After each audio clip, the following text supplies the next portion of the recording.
महाराष्ट्र नवनिर्माण सेनेचे प्रमुख राज ठाकरे यांनी विधानसभा निवडणुकीचे रणशिंग फुंकले।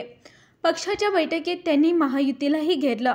लोकसभेत महायुतीसोबत असलेले राज ठाकरे यांनी महायुतीची महत्त्वाकांक्षी योजना लाडकी बहिणीवर टीका केली। सरकारकडे देण्यासाठी पैसे आहेत का, असा थेट प्रश्न विचारला। त्याचवेळी पक्षाच्या कार्यकर्त्यांनी विधानसभा निवडणुकीसाठी सज्ज राहण्याचे आदेश दिले। येत्या विधानसभा निवडणुकीत आपल्या लोकांना सत्तेत बसवायचे आहे। ही गोष्ट घडणार म्हणजे घडणार। आम्ही सर्वच जण त्यासाठी तयारीला लागलो आहोत। युती होणार की नाही हा विचार तुम्ही करू नका, परंतु आपण 200 ते 125 जागा लढणार आहोत, अशी घोषणा राज ठाकरे यांनी केली। 1 ऑगस्ट नंतर आपण राज्याचा दौरा करणार असल्याचे त्यांनी सांगितले। राज ठाकरे यांनी आपल्या भाषणात विधानसभा निवडणुकीसाठी काय करावे हे कार्यकर्त्यांना सांगितले। ते म्हणाले की राज्यातील प्रश्न आहेत त्याच्याकडे लक्ष दिले पाहिजे।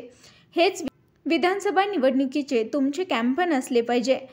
एकमेकांना शिव्या द्यायच्या आणि शिव्या देत लोकांचे लक्ष विचलित करायचे आणि निवडणुका करायच्या हे काही कामात नाही, असे त्यांनी त्यावेळेस म्हटले।